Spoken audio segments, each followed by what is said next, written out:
Book 1. Argument. Minerva's Descent to Ithaca. The poem opens within 48 days of the arrival of Ulysses in his dominions. He had now remained 7 years in the island of Calypso, when the gods assembled in council, proposed the method of his departure from thence, and his return to his native country. For this purpose it is concluded to send Mercury to Calypso, and Pallas immediately descends to Ithaca.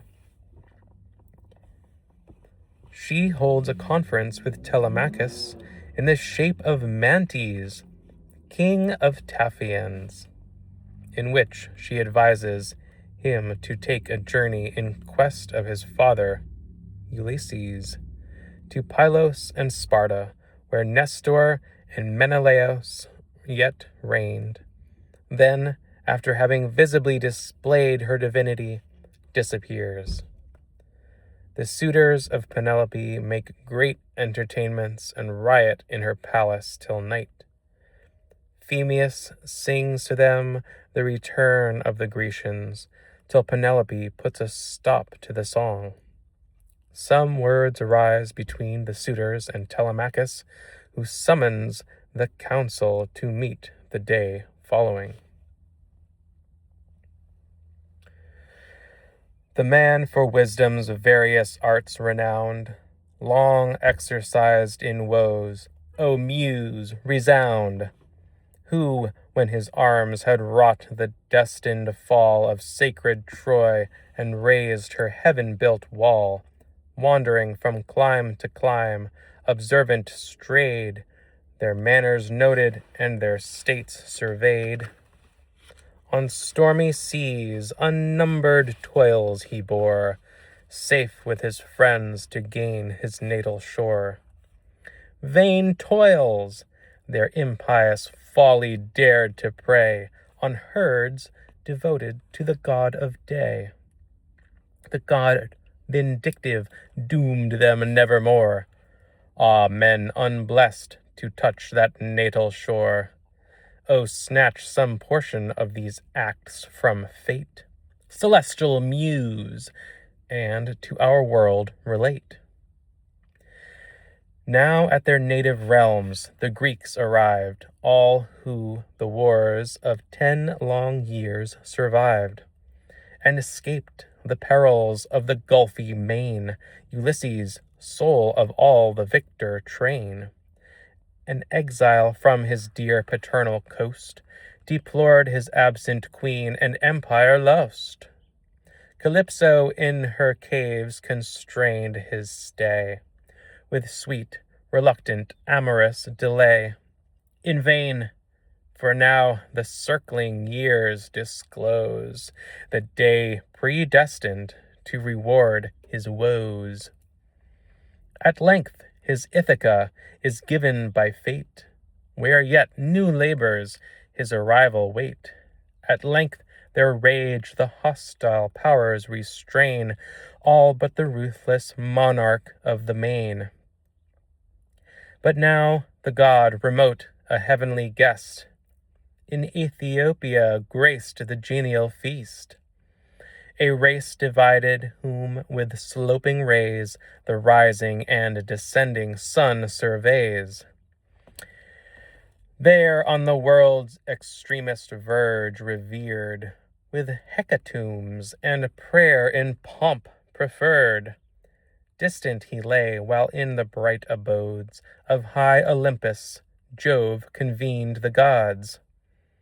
The assembly thus the sire supreme addressed, Aegisthus' fate revolving in his breast, whom young Orestes to the dreary coast of Pluto sent, a blood-polluted ghost. Perverse mankind, whose wills created free charge all their woes on absolute degree. All to the dooming gods their guilt translate, and follies are miscalled the crimes of fate. when to his lust Aegisthus gave the rein. Did fate or we the adulterous act constrain? Did fate or we, when great Atrides died, urge the bold traitor to the regicide? Hermes I sent, while yet his soul remained sincere from royal blood and faith profaned, to warn the wretch that young Orestes, grown to manly years, should reassert the throne. Yet, impotent of mind and uncontrolled, he plunged into the gulf which heaven foretold. Here paused the god, and pensive thus replies Minerva, graceful with her azure eyes. O thou, from whom the whole creation springs, the source of power on earth derived to kings, his death was equal to the direful deed, so may the man of blood be doomed to bleed. But grief and rage alternate wound my breast, for brave Ulysses, still by fate oppressed, amidst an isle, around whose rocky shore the forests murmur and the surges roar, the blameless hero, from his wished for home, a goddess guards in her enchanted dome. Atlas, her sire, to whose far-piercing eye the wonders of the deep expanded lie. The eternal columns which on earth he rears, end in the starry vault and prop the spheres. By his fair daughter is the chief confined, who soothes to dear delight his anxious mind. Successless all her soft caresses prove, to banish from his breast his country's love, to see the smoke from his loved palace rise, while the dear isle in distant prospect lies. With what contentment could he close his eyes, and will omnipotence neglect to save the suffering virtue of the wise and brave? Must he, whose altars on the Phrygian shore with frequent rites and pure avowed thy power, be doomed the worst of human ills to prove, unblessed, abandoned to the wrath of Jove? Daughter, what words have passed thy lips unweighed? Replied the thunderer to the martial maid. Deem not unjustly by my doom oppressed, of human race the wisest and the best. Neptune, by prayer repentant rarely won, afflicts the chief to avenge his giant son, whose visual orb Ulysses robbed of light, great Polypheme of more than mortal might. Him young Theusa bore the bright increase of Phorcys, dreaded in the sounds and seas, whom Neptune eyed with bloom of beauty blessed, and in his cave the yielding nymph compressed. For this the god constrains the Greek to roam, a hopeless exile from his native home. From death alone exempt, but cease to mourn. Let all combine to achieve his wished return. Neptune atoned, his wrath shall now refrain, or thwart the synod of the gods in vain. Father and king adored, Minerva cried, since all who in the Olympian bower reside now make the wandering Greek their public care, let Hermes to the Atlantic isle repair. Bid him, arrived in bright Calypso's court, the sanction of the assembled powers report, that wise Ulysses to his native land must speed, obedient to their high command. Meantime, Telemachus, the blooming heir of sea-girt Ithaca, demands my care. 'Tis mine to form his green, unpracticed years in sage debates surrounded with his peers, to save the state, and timely to restrain the bold intrusion of the suitor train, who crowd his palace, and with lawless power his herds and flocks in feastful rites devour, to distant Sparta and the spacious waste of sandy pile the royal youth shall haste. These warm with filial love the cause inquire that from his realm retards his godlike sire, delivering early to the voice of fame the promise of a green, immortal name. She said, the sandals of celestial mold, fledged with ambrosial plumes and rich with gold, surround her feet. With these sublime she sails the aerial space and mounts the winged gales. O'er earth and ocean wide prepared to soar, her dreaded arm a beamy javelin bore, ponderous and vast, which, when her fury burns, proud tyrants humbles and whole hosts o'erturns. From high Olympus prone her flight she bends, and in the realms of Ithaca descends. Her lineaments divine, the grave disguise of Mentes' form concealed from human eyes.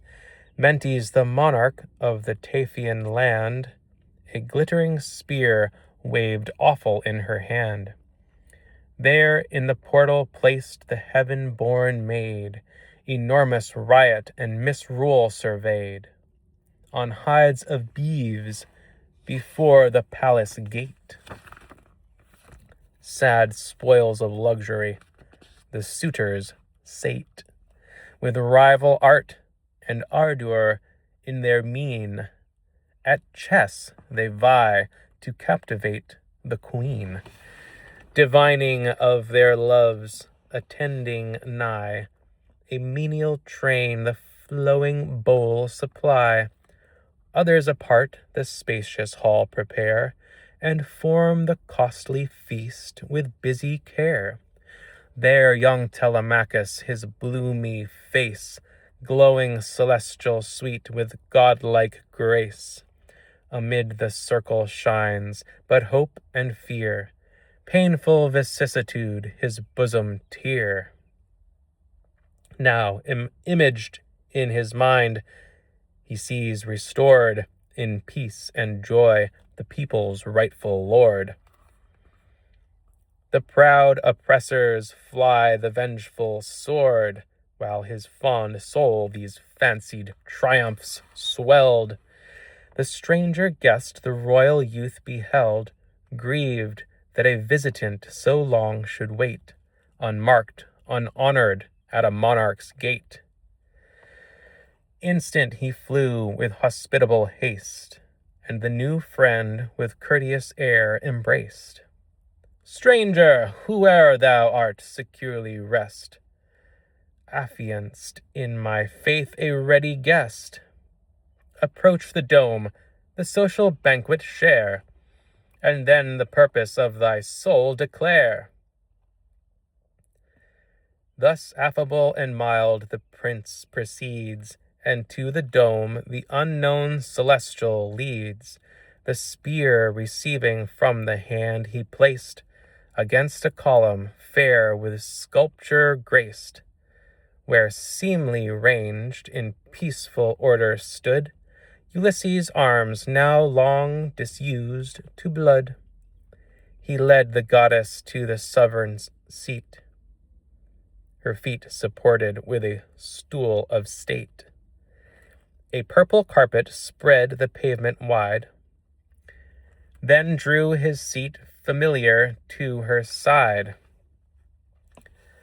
Far from the suitor train, a brutal crowd, with insolence and wine, elate and loud, where the free guest unnoted might relate, if haply conscious of his father's fate. The golden ewer a maid obsequious brings, replenished from the cool, translucent springs. With copious water the bright vase supplies, a silver laver of capacious size. They wash, the tables in fair order spread, they heap the glittering canisters with bread. Viands of various kinds allure the taste of choicest sort and savor rich repast. Delicious wines the attending herald brought. The gold gave luster to the purple draught. Lured with the vapor of the fragrant feast, in rushed the suitors with voracious haste. Marshaled in order due, to each a sewer presents to bathe his hands a radiant ewer. Luxurious then they feast, observant round, gay stripling youths, the brimming goblets crowned. The rage of hunger quelled, they all advance, and form to measured airs the mazy dance. To Phemius was consigned the chorded lyre, whose hand reluctant touched the warbling wire. Phemius, whose voice divine could sweetest sing, high strains responsive to the vocal string. Meanwhile, in whispers, to his heavenly guest, his indignation thus the prince expressed.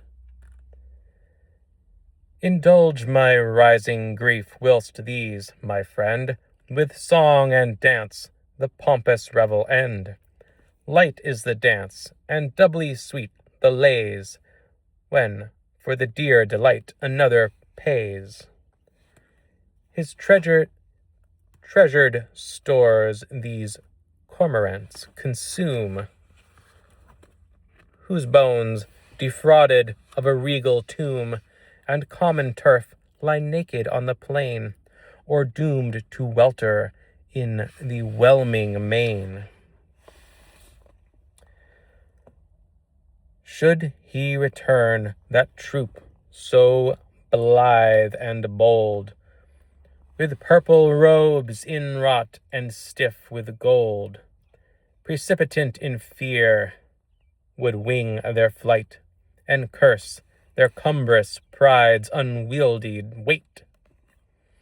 But I dream the appointed hour is fled, and hope, too long with vain delusion fed, deaf to the rumor of fallacious fame, gives to the roll of death his glorious name.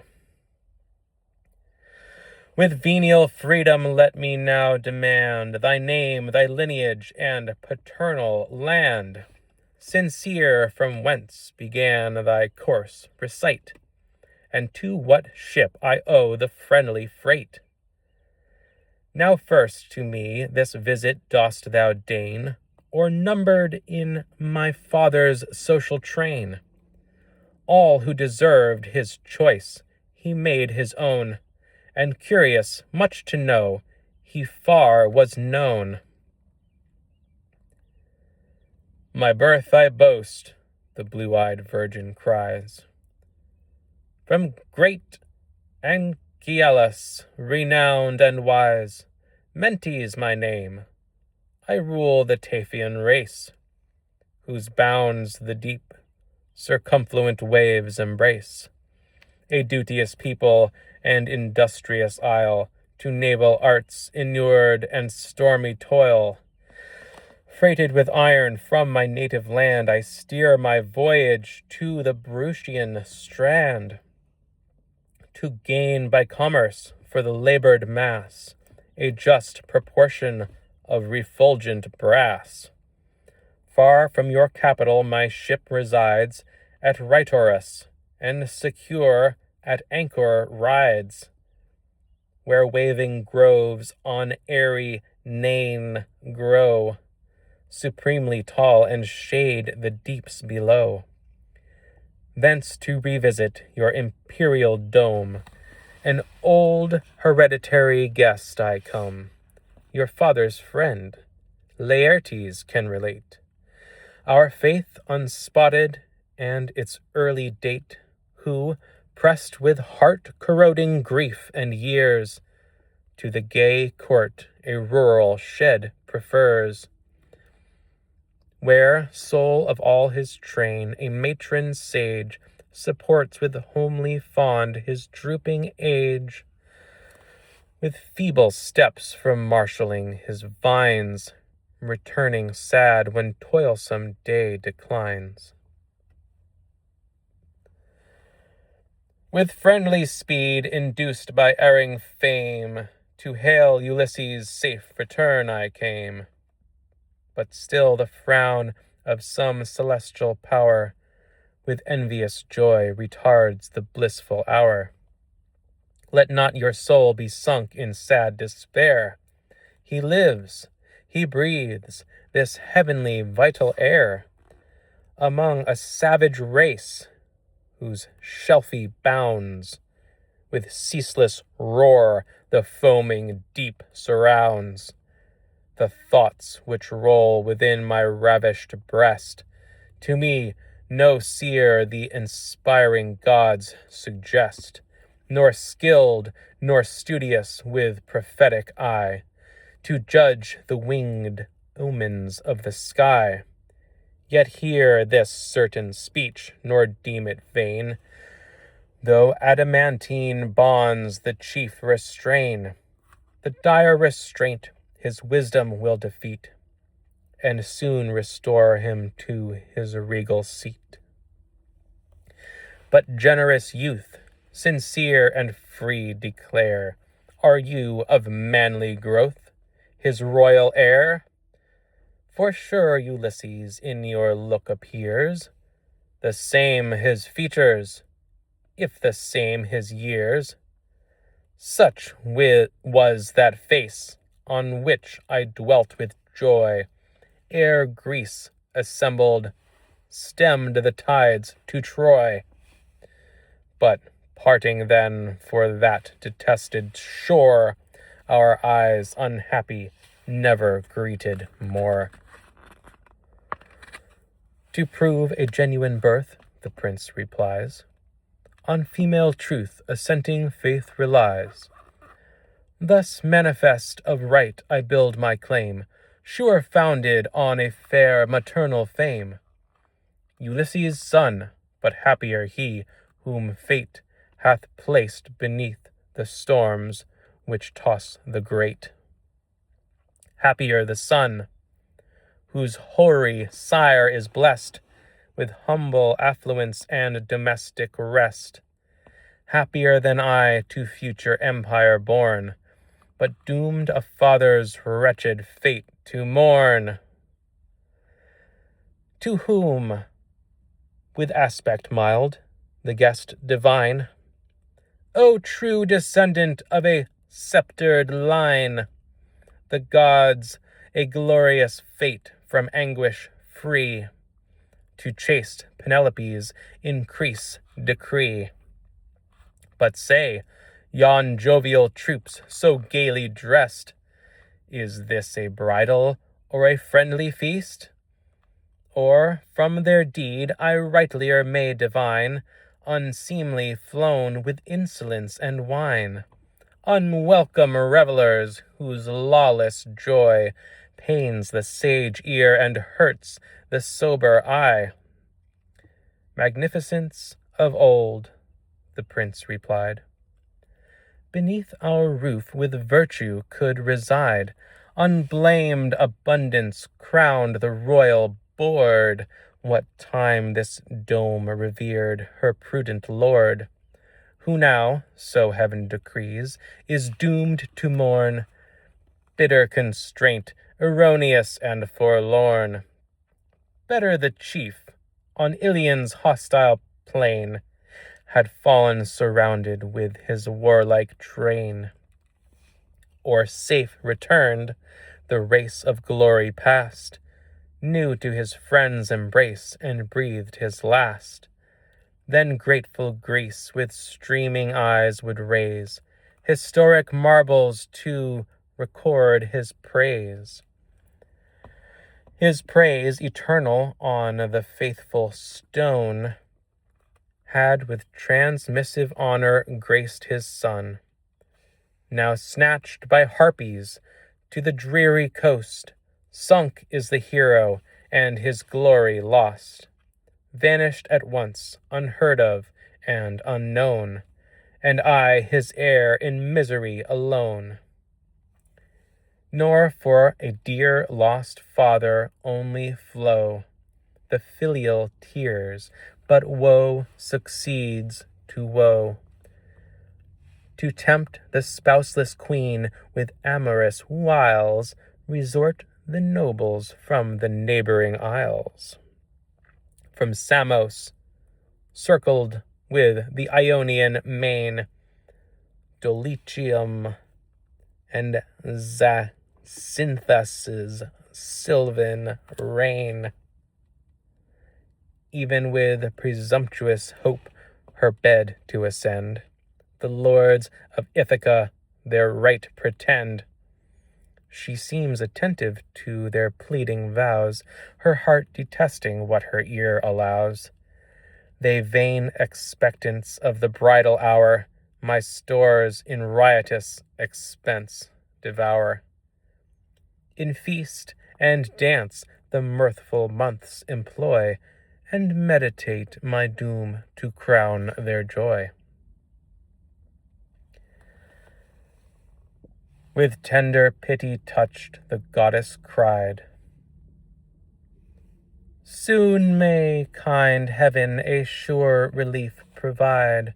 Soon may your sire discharge the vengeance due, and all your wrongs the proud oppressors rue.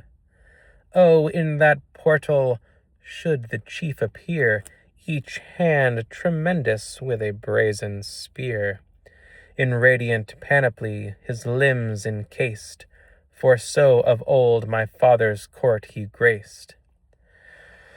When social mirth unbent his serious soul, o'er the full banquet and the sprightly bowl, he then from Ephyre, the fair domain of Ilus, sprung from Jason's royal strain, measured a length of seas, a toilsome length in vain, for voyaging to learn the direful art to taint with deadly drugs the barbed dart.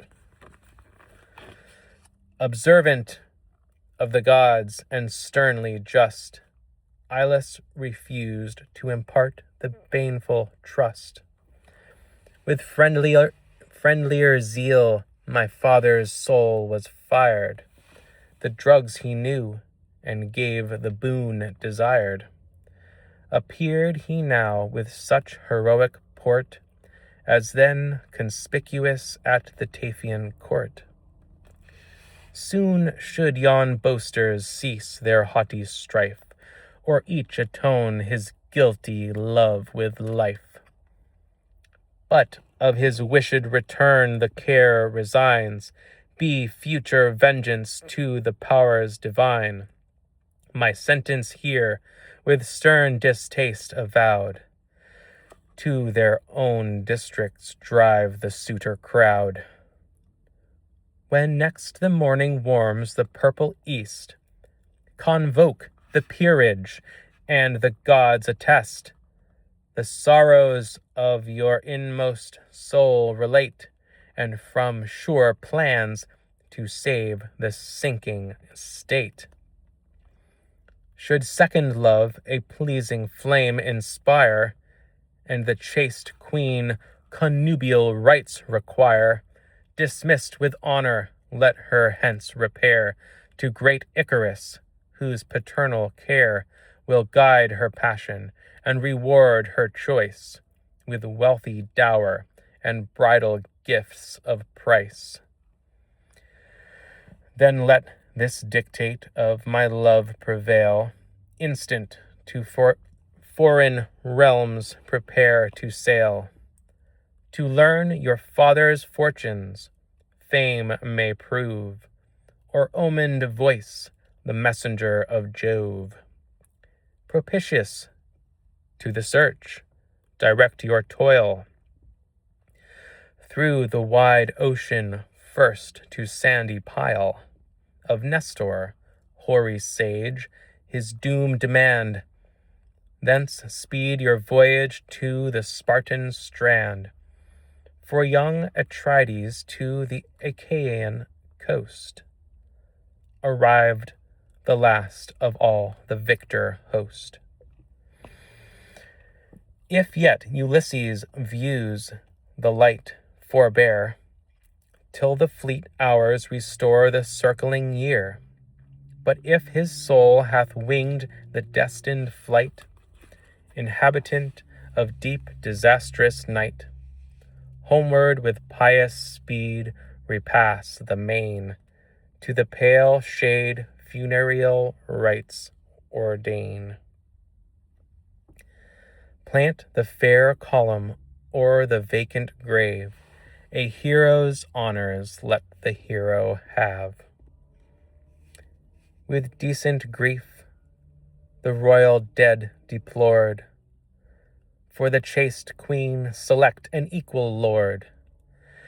Then let revenge your daring mind employ, by fraud or force the suitor train destroy, and starting into manhood scorn the boy.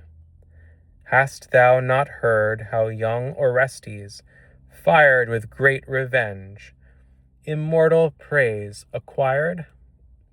His virgin sword Aegisthus' veins imbrued, the murderer fell, and blood atoned for blood. O greatly blessed with every blooming grace, with equal steps the path of glory trace, join to that royal youth's your rival name, and shine eternal in the sphere of fame. But my associates now may stay deplore, impatient on the hoarse resounding shore. Thou, heedful of advice, secure, proceed. My praise the precept is, be thine the deed. The counsel of my friend, the youth rejoined, imprints conviction on my grateful mind. So fathers speak, persuasive speech and mild, their sage experience to the favorite child. But since to part for sweet refection due, the genial viands let my train renew, and the rich pledge of plighted faith receive, worthy the heir of Ithaca to give. Defer the promised boon, the goddess cries, celestial azure brightening in her eyes. And let me now regain the Rhythrian port. From Themis returned, your royal court I shall revisit, and that pledge receive, and gifts memorial of our friendship leave. Abrupt with eagle speed she cut the sky, instant, invisible to mortal eye. Then first he recognized the ethereal guest, wonder and joy alternate fire in his breast. Heroic thoughts infused his heart dilate, revolving much his father's doubtful fate. At length composed, he joined the suitor throng, hushed in attention to the warbled song. His tender theme the charming lyrist chose, Minerva's anger and the dreadful woes which voyaging from Troy the victors bore, while storms vindictive intercept the store. The shrilling airs, the vaulted roof rebounds, reflecting to the queen the silver sounds. With grief renewed, the weeping fair descends, their sovereign's step a virgin train attends. A veil of richest texture wrought she wears, and silent to the joyous hall repairs. There from the portal, with her mild command, thus gently checks the minstrel's tuneful hand. Phemius, let acts of gods and heroes old, what ancient bards in hall and bower have told, attempered to the lyre your voice employ, such the pleased ear will drink with silent joy. But oh, forbear that dear disastrous name, to sorrow sacred and secure of fame. My bleeding bosom sickens at the sound, and every piercing note inflicts a wound. Why, dearest object of my duteous love, replied the prince, will you the bard reprove? Oft Jove's ethereal rays, resistless fire, the chanter's soul and raptured song inspire. Instinct divine, nor blame severe his choice, warbling the Grecian woes with heart and voice. For novel lays attract our ravished ears, but old the mind with inattention hears. Patient permit the sadly pleasing strain, familiar now with grief your tears refrain. And in the public woe forget your own, you weep not for a perished lord alone. What Greeks new wandering in the Stygian gloom wish your Ulysses shared an equal doom. Your widowed hours apart with female toil, and various labors of the loom beguile. There rule from palace cares remote and free, that care to man belongs and most to me. Mature beyond his years, the queen admires his sage reply, and with her train retires. Then swelling sorrows burst their former bounds, with echoing grief afresh the dome resounds. Till Pallas, piteous of her plaintive cries, in slumber closed her silver streaming eyes. Meantime, rekindled at the royal charms, tumultuous love each beating bosom warms. In temperate rage a wordy war began, but bold Telemachus assumed the man. Instant, he cried, your female discord end, ye deedless boasters, and the song attend. Obey that sweet compulsion, nor profane with dissonance the smooth melodious strain. Pacific now prolong the jovial feast, but when the dawn reveals the rosy east, I to the peers assembled shall propose the firm resolve I here in few disclose.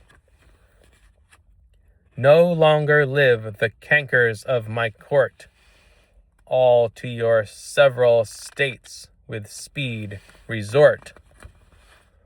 Waste in wild riot what your land allows, there ply the early feast and late carouse.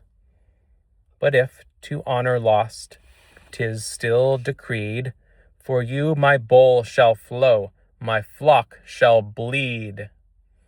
Judge and revenge my right impartial Jove, by him and all the immortal thrones above. A sacred oath. Each proud oppressor slain shall with inglorious gore this marble stain. Awed by the prince, thus haughty, bold, and young, rage gnawed the lip, and wonder chained the tongue. Silence at length the gay Antinous broke, constrained a smile, and thus ambiguous spoke. What God to your untutored youth affords this headlong torrent of amazing words? May Jove delay thy reign and cumber late so bright a genius with the toils of state. Those toils, Telemachus serene replies, have charms with all their weight, to lure the wise. Fast by the throne obsequious fame resides, and wealth incessant rolls her golden tides. Nor let Antinous rage if strong desire of wealth and fame a youthful bosom fire. Elect by Jove his delegate of sway, with joyous pride the summons I'd obey, whene'er Ulysses roams the realm of night.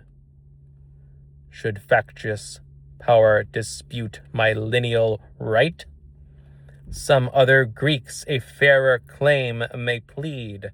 To your pretense their title would precede.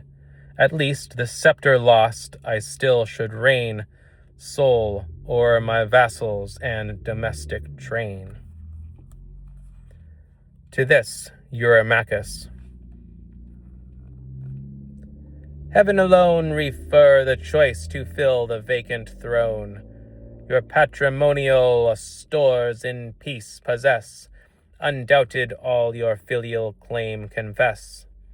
Your private right should impious power invade, the peers of Ithaca would arm in aid. But say, that stranger guest who late withdrew, what and from whence his name and lineage shew? His grave demeanor and majestic grace speak him descended of no vulgar race. Did he some loan of ancient right require, or came forerunner of your sceptred sire? O son of Polybus, the prince replies, no more my sire will glad these longing eyes.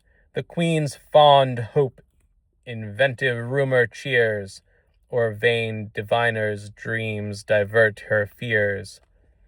That stranger guest the Taphian realm obeys, a realm defended with encircling seas. Mentes, an ever-honored name of old, high in Ulysses' social list enrolled. Thus he, though conscious of the ethereal guest, answered evasive of the sly request. Meantime the lyre rejoins the sprightly lay, love-dittied airs and dance conclude the day. But when the star of eve with golden light adorned the matron brow of sable night, the mirthful train dispersing quit the court, and to their several domes to rest resort. A towering structure to the palace joined, to this his steps the thoughtful prince inclined. In his pavilion there to sleep repairs, the lighted torch the sage Euryclea bears, daughter of Ops, the just Pisanor's son. For 20 beeves, by great Laertes won, in rosy prime, with charms attractive graced, honored by him a gentle lord and chaste. With dear esteem too wise, with jealous strife, to taint the joys of sweet connubial life. Sole with Telemachus her service ends, a child she nursed him, and a man attends. whilst to his couch himself the prince addressed. The duteous dame received the purple vest. The purple vest, with decent care disposed, the silver ring she pulled, the door reclosed, the bolt obedient to the silken cord, to the strong staples inmost depth restored, secured the valves, there wrapped in silent shade, pensive, the rules the goddess gave he weighed, stretched on the downy fleece, no rest he knows, and in his raptured soul the vision glows.